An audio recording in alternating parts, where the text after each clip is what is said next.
안녕하세요. 저는 결혼을 꿈꾸고 있었던 20대 후반의 평범한 직장인입니다. 제게는 세상 단 하나밖에 없는 사랑하는 여자친구가 있습니다. 여자친구와는 2년 전 처음으로 알게 되었고, 저보다 3살이 더 어립니다. 저는 그녀와 당연히 결혼을 생각했고, 함께 살 그날만을 그리며 살아가고 있었습니다. 매일 하루하루가 행복한 날들이었죠. 하지만 제 여자친구에 대한 충격적인 사실을 알게 되고부터 너무나 힘이 듭니다. 사연을 읽어보면 바보 같고 멍청하다고 욕하실 수도 있겠지만 지금의 저는 제가 어떻게 결정을 해야 할지 도저히 답을 내릴 수가 없네요. 사실 이런 이야기를 올려봐야 뾰족한 수도 없을 것 같고 좋은 방법을 찾을까 싶지만 너무 많이 답답하고 힘들어서 많은 분들의 이야기를 간절히 듣고 싶어서 글을 올리게 되었습니다. 여자친구와는 대학교 친한 여자 후배 덕분에 만나게 되었습니다. 어느 날 후배와 술을 마시고 있었고 한참 이야기를 하던 도중에 갑자기 저보고 연애는 하지 않냐고 묻더라고요. 사실 그때 당시에는 취직을 준비하고 있던 시기여서 여자를 만날 생각은 전혀 한 적이 없었습니다. 저는 장난식으로 아무도 소개도 안 시켜주는데 어떻게 여자친구를 만드냐고 했죠. 그랬더니 후배는 자신의 학창시절 동창이 한 명 있긴 한데 너무 수준 차이가 나서 소개를 못 시켜주겠다고 하더라고요. 저는 그 말에 너무 황당하고 오기가 생겨서 도대체 얼마나 그렇게 대단하길래 수준 차이가 나냐고 따졌죠. 후배는 친구가 학창시절에 얼짱 출신이라고 말하길래 갑자기 너무 호기심이 생기더군요. 그래서 저는 후배에게 사진부터 좀 보여주고 말하라고 했고 사진을 보는 순간 저는 후배에게 소개만 시켜주면 술을 한 달 동안 사주겠다고 했죠. 사진만 봐도 후배가 왜 얼짱 출신이라고 하는지 바로 알 수 있었던 외모였고 솔직히 소개팅을 하기에는 제가 한참 꿀리는 기분이라 부담스럽더라고요. 후배에게는 소개팅으로 만나면 승산이 없을 것 같다며 자연스럽게 만날 수 있게 해달라고 부탁을 했습니다. 그러자 후배는 소개녀와 단둘이 만나자고 약속을 잡을 테니까 저는 친구들과 놀다가 자연스럽게 합류를 하자고 했습니다. 그리고는 미리 친구들에게 말해서 저를 치켜 세워주자는 작전을 짜게 되었죠. 약속 당일날 저는 친구들과 일찍부터 만나서 술을 마시고 있었습니다. 약속 시간이 다가오자 후배는 그 소개녀와 만났고 커피숍에서 얘기를 좀 하다가 자연스럽게 데리고 온다고 문자가 왔습니다. 저는 친구들에게 잘 부탁한다며 자연스럽게 치켜 세워달라고 신신당부를 했죠. 그날따라 너무 긴장이 돼서 시간이 정말 갈 생각을 안 하더군요. 그렇게 한참이 지나고 나서 술집 문이 열렸고 제 후배는 소개녀를 데리고 같이 들어왔습니다. 실제로 처음 보는데 정말 선녀가 들어오는 기분이었죠. 잠깐 사이에 저는 곧바로 첫눈에 반해버렸습니다. 친구들도 저 멀리서 오는 그녀를 보고 대박이라면서 속삭일 정도였으니깐요. 그날 저는 최대한 말도 조심하고 행동도 조심했습니다. 그리고 다 같이 술을 마시면서 점점 분위기는 무르익었고 친구들이 저를 자연스럽게 치켜 올려준 덕분에 그녀도 어느 정도 제게 호감을 가졌는지 조금씩 관심을 보여주더라고요. 솔직히 얼굴만이라도 보고 싶은 마음에 나왔던 자리였고 진짜로 연인으로 발전할 가능성은 극히 낮을 거라고 생각을 했습니다. 그런데 그날 저희는 술에 취하고 분위기에 취해서 결국 어느 정도 관계에 진전이 있었고 따로 몇 차례의 만남을 더 가진 뒤에 제가 고백을 해서 저와 그녀는 연인 사이로 발전하게 되었습니다. 꿈에 그리던 이상형과 말도 안 되는 연인 사이가 되었다는 건 제게는 꿈만 같았죠. 여자친구는 만나면 만날수록 얼굴만 예쁠 뿐만 아니라 성격도 너무 착한 천사 같은 여자였습니다. 저는 능력이 부족해서 좌절감에 빠져서 얼른 취업을 하고 더 많은 걸 해주겠다고 하면 그런 건 전혀 중요하지 않다고 늘 제 마음을 다독여주는 그런 착한 마음씨의 여자친구였습니다. 그렇게 미래를 꿈꾸며 만난 지 어느덧 1년이 지날 때쯤이었습니다. 저는 취직을 해서 직장을 다니는 상태였고 여자친구는 대학교 졸업반이었습니다. 그런데 어느 날부턴가 여자친구가 연락이 잘 되지가 않더라고요. 평소 그러지 않았기에 뭔가 이상해서 계속해서 무슨 일인지 물어보게 됐죠. 그러자 집에 일이 좀 생겨서 그렇다고 말하기가 어렵다고 했습니다. 집안일인데 계속 묻기엔 그래서 그런가 보다 하고 넘어갔습니다. 그 얘기를 묻고 주말에 여자친구를 만나게 되었는데 표정이 좋지가 않더라고요. 그래서 저는 다시금 여자친구에게 물었습니다. 무슨 힘든 일 있는 거냐며 그런 게 있다면 말해달라고 했죠. 그러자 여자친구는 한참을 고민하더니 아버지께서 잘못된 일에 손을 대셨고 결국 집에 너무 큰 빚이 생겼다더군요. 그래서 어쩔 수 없이 알바를 하느라 정신이 없어서 연락이 뜸했다며 미안하다고 하더라고요. 저는 그런 일이 있었으면 진작 말하지라고 했고 당장 제가 모아두었던 돈을 보태어 준다고 했습니다. 괜찮다고 수차례 거절을 했지만 저는 이런 상황에는 고집 부리는 거 아니라고 말하고는 돈을 보내주었죠. 그러고서 더 얘기를 해봤더니 빚이 생각보다 너무 어마무시하더라고요. 그래서 빚을 빨리 갚지 못하면 한 달 이자만 너무 심각하다란 걸 알게 됐습니다. 그래서 저는 알바를 해서 그걸 다 갚을 수 있겠냐고 물었더니 부모님도 열심히 일하고 계시고 자신도 생각보다는 고액 알바를 한다고 하더라고요. 뭔가 그때부터 기분이 이상했고 긴장되는 마음으로 무슨 일인지를 물었습니다. 시급을 많이 준다고 해서 바에서 일을 한다고 대답하더라고요. 물론 생각처럼 너무 심각한 곳은 아니었지만 순간 너무 기분이 더러워졌습니다. 어떻게 바에서 일하는데 나한테 미리 물어보지도 않고 하냐고 화를 냈죠. 여자친구는 그냥 앉아서 대화만 하는 곳이라며 화낼 거 전혀 없다고 말하더군요.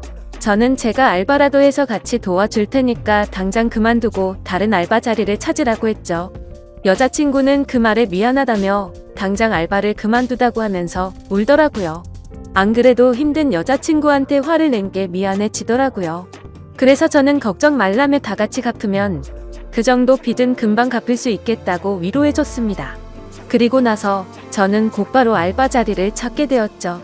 직장을 다니고 있었던 터라 시간이 자유롭고 고액으로 할 수 있는 일을 찾아봤더니 배달 대행이 가장 맞겠다고 생각을 했고 저는 곧바로 일을 시작하게 되었습니다. 처음에는 실수투성이었습니다. 오토바이도 잘 타지 못했던 터라 운전도 서툴렀고 일이 서툴러서 배달을 많이 못하다 보니 수익도 별로 나지를 않더라고요. 그런데 사람은 적응의 동물이다 그런지 배달을 하다 사고도 몇 번 나보고 지리적으로 익숙해지고 나니깐 그때부터는 점점 수익이 많이 오르게 되었습니다. 여자친구는 제가 오토바이를 타고 운전을 하는 걸 항상 걱정했죠. 그러면서 동시에 제게 너무 고맙다고 평생 이 고마움 다 갚아나갈 거라고 하더라고요. 그때는 이런 시련이 저희의 만남에 있어서 더욱더 끈끈한 사이가 되게 해주고 평생을 살면서 흔들리지 않을 좋은 계기가 될 거라고 굳게 생각을 했습니다. 하지만 그런 긍정적인 생각들은 절대 보잘것없는 헛된 생각이란 걸 알게 해주더군요. 제 인생에서 가장 큰 충격을 받은 날이라 정확히 기억납니다. 문제가 생기게 된 그날은 주말 일요일 저녁 7시쯤이었습니다. 저는 주말에도 쉬는 걸 포기하고 배달 대행 알바를 하고 있었죠. 그런데 제가 처음 여자친구를 소개받던 날 함께 있었던 친구에게서 연락이 왔습니다. 전화를 받아보니 한참 동안 말을 못하고 가만히 있더라고요. 그때는 너무 바쁜 피크 시간대였고 배달통에는 몇 군데를 더 가야 하는 음식들이 있었던 상황이었기에 너무 급한 마음에 짜증이 나서 소리를 쳤습니다. 도대체 무슨 큰일이길래 그러냐고 답답하게 하지 말고 빨리 말을 하라고 했죠. 그러자 친구는 어렵게 말을 꺼냈습니다. 혹시 여자친구가 요즘 어디서 일하는지 아냐고 묻더라고요. 그때 당시 저는 여자친구가 학교를 다니면서 야간에 커피숍 알바를 한다고 들었기에 커피숍에서 일한다고 대답을 했죠. 친구는 너 지금 잘못 알고 있는 것 같다라고 말하더군요. 평소에 장난질을 하는 친구가 아니었기에 그때부터는 심장이 엄청 두근대기 시작했습니다. 저는 말을 더듬거리며 무슨 말이냐고 똑바로 말하라고 했습니다. 친구는 어제 저녁에 직장 선배들이랑 강남에서 아가씨들이 나오는 술집에 갔는데 복도에서 제 여자친구를 얼핏 본 것 같다고 말을 하더라고요. 긴가민가해서 이 말을 해야 되나 말아야 되나 하루 종일 고민했는데 아무리 생각해도 제 여자친구가 맞는 것 같다고 하더라고요. 그리고는 여자친구는 자신을 못 본 것 같으니 일단은 무턱대고 화내지 말고 진정하고 사실 파악부터 제대로 해보라고 하더군요. 너무 갑작스러운 소리를 하길래 깜짝 놀랐고 기가 막혀서 말조차 나오지가 않더라고요. 한참을 가만히 있다가 친구에게 일단 알겠다고 하고 통화를 끊었습니다. 그래서 저는 곧바로 배달 대행 사장에게 사고가 났다고 말하고는 일을 중단하고 여자친구 집으로 향했습니다. 손이 덜덜 떨려서 운전도 불가능했고 도저히 일을 할 수 있는 상태가 아니었죠. 여자친구 집 앞에서 최대한 침착하고 밥을 먹자고 나오라고 했습니다. 얼마나 초조하고 떨렸는지 여자친구를 기다리는 동안 담배를 거의 한갑을 폈던 것 같습니다. 한참 뒤에 여자친구와 저는 식당으로 가서 밥을 먹었고 아무렇지도 않은 척 요즘에 커피숍은 바쁘지 않냐고 물었습니다. 그러자 요즘에는 사람은 많지 않은데 가끔 진상들이 있어서 힘들다고 하더라고요. 그 모습을 보니깐 도저히 거짓말이라고는 생각을 할 수가 없었고 너무 자연스러웠기에 친구가 잘못 본 건가 보다라고 생각을 했습니다. 그렇게 식사를 마치고 저희는 둘만의 시간을 보내러 갔죠. 그런데 함께 사랑을 나누면서도 그 찜찜한 마음은 절대 지워지지가 않더군요. 여자친구가 화장실을 간다고 자리를 비운 사이 저는 얼른 여자친구의 휴대폰을 보게 됐습니다. 카톡이나 메시지로는 별로 의심스러울 게 전혀 없더라고요. 그런데 은행에서 온 메시지를 무심코 눌러보게 되었는데 정말 깜짝 놀랐습니다. 돈이 없다던 여자친구의 통장에는 잔액의 1,000만 원이 훨씬 넘는 돈이 찍혀 있더라고요.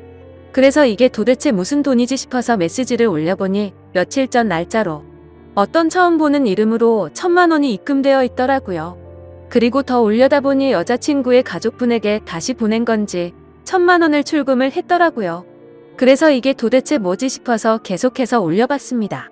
근데 매월 1일에 똑같은 이름으로 꼬박꼬박 1,000만 원이 입금되었더라고요. 어림잡아 봐도 1년 가까이 받아왔으니까 1억이 훨씬 넘는 돈이었습니다. 곧바로 이건 뭔가 심각하게 잘못 돌아가고 있구나 라고 깨달았습니다. 여자친구가 화장실에서 나오자마자 저는 화를 내면서 이 돈 뭐냐며 휴대폰을 들이댔습니다. 그러자 깜짝 놀라며 휴대폰을 뺏어가더라고요. 저는 정신이 나간 상태로 나지막이 말했습니다. 지금부터 나한테 거짓말할 생각하지 말고 모든 사실을 말하라고 했죠. 여자친구는 지금까지 있었던 일들에 대해서 말했습니다. 사실은 바에서 알게 된 사장님이 있는데 그냥 주말마다 만나서 밥만 먹어주면 용돈 개념으로 돈을 보내준다고 해서 이 일을 시작했다고 하더군요. 저는 너무 황당해서 따져 물었습니다. 아무 짓도 안 하고 밥만 먹는데 어떤 정신 나간 놈이 한 달에 1,000만 원씩 주냐고 했죠. 그러자 여자친구는 팔딱 끼면서 절대 이상한 짓은 안 했다고 하더라고요. 근데 상식적으로 아무리 생각해도 이해가 되지 않았습니다. 어느 누가 밥만 먹어준다고 한 달에 1,000만 원씩 줄까요? 그것도 다 합치면 1억이 훨씬 넘는 큰 돈을요. 그런데 그때 갑자기 문득 생각난 게 친구가 여자친구를 술집에서 봤다고 한 게 생각이 났습니다. 그래서 저는 여자친구에게 말했습니다. 너 진짜 거짓말 하지 말라고 했는데 계속 거짓말 하려고? 내가 너 강남 술집에서 일하는 것도 다 아는데 그것도 발뺌할 거냐고 물었습니다. 그러자 여자친구는 갑자기 아무 말도 못 하더라고요. 그러더니 갑자기 주저앉아서는 울기 시작하더라고요. 지금부터 진짜 거짓말 하나라도 하면 나는 더 이상 너 얘기 안 듣고 나간다고 말했습니다. 그런데 계속해서 울고만 있더라고요. 그때부터는 저도 제정신이 아니었고 너무 화가 났습니다. 여자친구가 쥐고 있던 휴대폰을 떼서서는 화장실로 들어가 문을 잠궜습니다. 일단 돈이 입금된 그 이름으로 연락처를 검색해봤습니다. 그러자 사장님이라고 저장이 되어 있더라고요. 곧바로 전화를 걸었습니다. 한참 동안 신호음이 울리더니 안 받아서 끊으려고 하자 전화를 받았습니다. 목소리가 최소 60대는 넘어 보이는 할아버지 목소리더군요. 저는 바로 욕을 했습니다. 내가 이 전화기 주인 남자친구인데 너 뭐냐고 하니까 젊은이 말버릇이 그게 뭐냐고 이딴 식으로 말하더라고요. 그래서 너 손녀뻘 데리고 무슨 짓거리 했냐고 소리를 질렀습니다. 그러자 돈 주고 하는 짓 뻔하지 뭘 그딴 걸 묻냐면서 욕을 하고는 끊어버리더군요. 정말 그 말을 듣는 순간 머리가 너무 어지러웠습니다. 여자친구는 밖에서 문을 계속 두드리면서 울어대고 너무 믿었던 여자친구에게 배신을 당한 기분에 저도 모르게 눈물이 흐르더라고요. 그렇게 서로가 화장실 문을 사이에 두고 1시간 동안 아무 말 없이 있었습니다. 제가 먼저 말을 꺼냈습니다. 그동안 나를 얼마나 우습게 생각했으면 끝도 없이 거짓말하냐고 물었더니 자신을 두고 떠날 것 같아서 차마 말을 못했다고 하면서 울더라고요. 바에서 일한 거랑 커피숍에서 일했다는 건 다 거짓말이었냐고 했더니 미안해 라고 대답을 해주더군요. 그럼 다른 데서 일한 건 다 거짓말이었고 애초부터 강남에 있는 술집에서 일한 거냐고 물었습니다. 그러자 여자친구는 그때부터 모든 사실을 털어놓더군요. 처음에는 바에서 얘기만 하는 일로 시작한 건 맞았답니다. 그런데 갑자기 그 사장님 지인이 운영하는 다른 술집에서 홀서빙 일이 부족하다고 해서 도와주고 오라고 했답니다. 시급도 평균보다 2배 이상 쳐준다고 해서 바로 알겠다고 하고 갔다네요. 생각보다 너무 페이가 세다 보니까 바쁠 때마다 잠깐 도와주고 오고 하는 게 일도 수월했었고 돈도 되었기에 몇 번씩 일을 하러 갔답니다. 그런데 어느 날부터인가 그 술집 여자 사장님이 자꾸만 자신을 설득했답니다. 그때 왜 그런 선택을 하게 된 건지 자신도 제정신이 아니었던 것 같답니다. 그렇게 본격적으로 그 가게에서 일을 시작하게 되었고 어느 날 재벌 할아버지가 와서는 매달 1,000만 원씩 주는 대가로 만남을 요구했다고 하더군요. 그래서 직접적으로 물었습니다. 이 더러운 인간한테 전화했더니 돈 주고 하는 집 뻔하다고 하던데 네가 아까 밥만 먹었다는 건 거짓말이었냐고 더 이상은 절대 나한테 거짓말 하지 말라고 했습니다. 그러자 울면서 미안하다고 대답하더군요. 도저히 빚이 갚아지지가 않아서 부모님이 너무 힘들어하셨다고. 정말 계속 그렇게 시간만 가다가는 부모님이 자신의 곁에서 사라지실까봐 너무 무서워서 어쩔 수가 없었다네요.